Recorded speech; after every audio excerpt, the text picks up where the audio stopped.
The Ministry of Education has a competition running to promote excellence in early childhood development. It's a quiz competition in St. Thomas that's organized by the ministry's Early Childhood Institute. Assistant Resource Center Manager Norman Grant addressed onlookers at a recent face-off between the Dehaney Penn and Yallas basic schools. With these in mind, we hope to reinforce the concepts that are taught by the teachers in this competition to also inspire the students and the teachers in the learning process. We hope also to encourage the development of the stakeholders in the development of early childhood education in our parish and to inspire parents to become more involved in the learning process.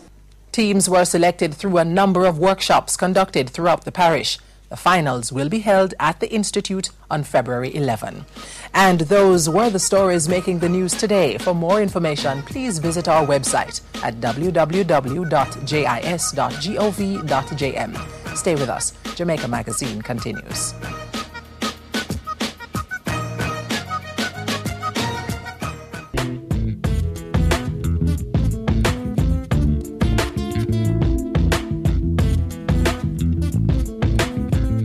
Five, 4, 3, 2, 1, let's go! Radio. We'll have Cargo McClose and House Matters in our features package. And now the news and Kevin Clark.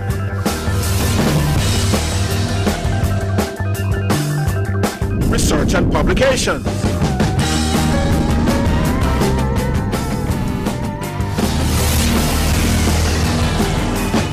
Television. It's Wednesday, October 28th. We've got a hot Jamaica magazine. Welcome to another edition of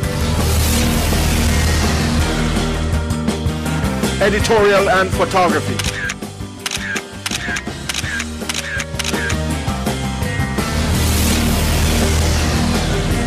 Public relations. It is set to be the driving force of the agency. All this and more in one place. 4 divisions, 15 departments. the largest organization of its kind in Jamaica and I dare say in the English-speaking Caribbean. One strategic objective. Truth. Well told. It's the Jamaica Information Service. The voice of Jamaica.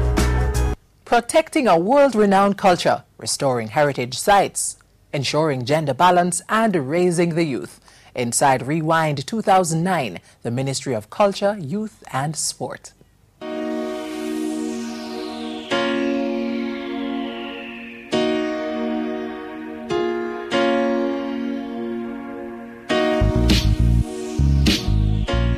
The sporting sector may have stolen the spotlight within the ministry, but the indelible culture of the nation and the infectious spirit of the youth were not outshone.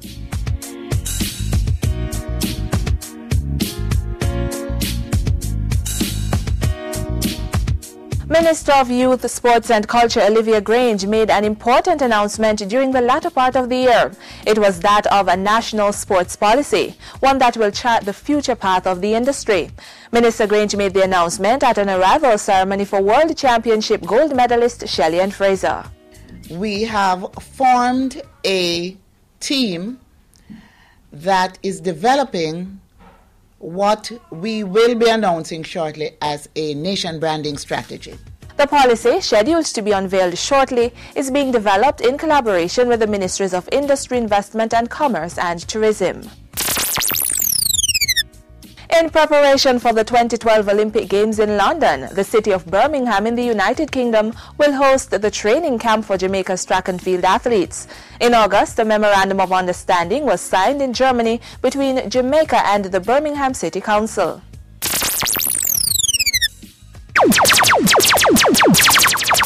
Thanks to the nation's athletes, Jamaica was placed prominently on the world stage last year.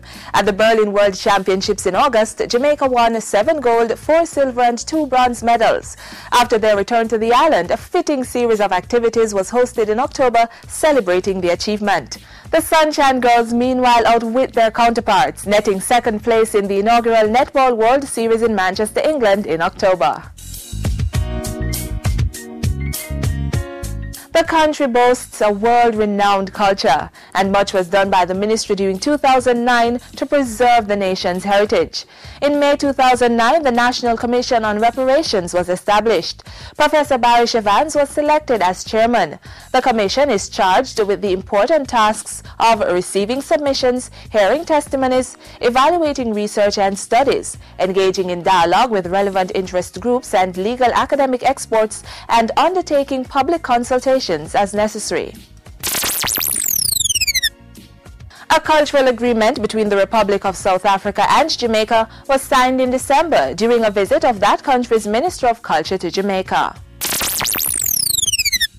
Restoration works valued at some $72 million started at Fort Charles and the historic Naval Hospital at the Port Royal National Heritage Site. The project is being financed under the Tourism Enhancement Fund with assistance from the Culture, Health, Arts, Sports and Education Chase Fund. The Tourism Enhancement Fund also provided financing for the development of a preservation plan to identify sensitive archaeological areas at the Civil Heritage Park in St. Anne. The money, some $59 million, also covered restoration work on certain areas of the Heritage Park. And the Civil Heritage Park made the news twice, as the historic site was nominated by the Jamaica National Heritage Trust to be inscribed on the World Heritage List. And that's very important for us as a country, because having a site inscribed on the World Heritage List is really saying that this particular site in your country has universal value and therefore takes on a new meaning from a global perspective. The Port Royal Underwater City was also nominated for inclusion on the World Heritage List. More of the nation's treasures were showcased when the Jamaica National Heritage Trust embarked on a project called Castling Across Jamaica. Heritage properties in Jamaica called castles or great houses were identified and refurbished for public viewing. The ministry also started restoration work on the statue of national hero Paul Bogle in St. Thomas. The statue is being restored by noted sculptor Fitz Harrock. It was defaced by a person of unsound mind and in August was removed from its base by the Jamaica National Heritage Trust, the JNHT. In an effort to preserve Jamaica's rich cultural heritage, the Jamaica Cultural Development Commission, JCDC, established culture clubs in schools and community organizations. The program provides a medium through which the development of the arts may be sustained to instill and engender a greater sense of patriotism and civic pride among young people. The House of Parliament is being watched. A National Youth Parliamentary Watch Committee was formed to ensure that young people are actively involved in the decision-making process of the country. The committee serves as a watchdog whose main mission is to review all bills and policies before Parliament. It critically evaluates Parliament for youth mainstreaming objectives. The National Youth Parliament was one of the major highlights of Youth Month in November. The other major activity marking the month of celebrations was the Prime Minister's Youth Awards. And so I say to our young people today, take responsibility. Our schools are not perfect. They may be deficient in many respects. But when you go to school, take some responsibility. Youth information centers were launched island-wide. In September, contracts valued at some $695,000 were signed for the construction of 2 youth information centers, one in the parish of Manchester and the other in Westmoreland. The government partnered with the Korea International Cooperation Agency for the establishment of the centers. This is a part of our ongoing efforts to create youth empowerment through the use of information. Still on the subject of youth information centers, some $8 million was provided by the government and the United Nations Children's Fund UNICEF to refurbish a youth information center in St. Anne, Ucherias. The facility is located at the Marcus Garvey Skills Training Center.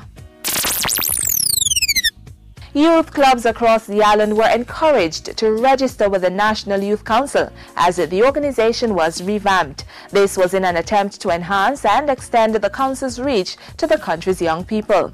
Through registration, the clubs are able to access the various benefits provided by the National Center for Youth Development.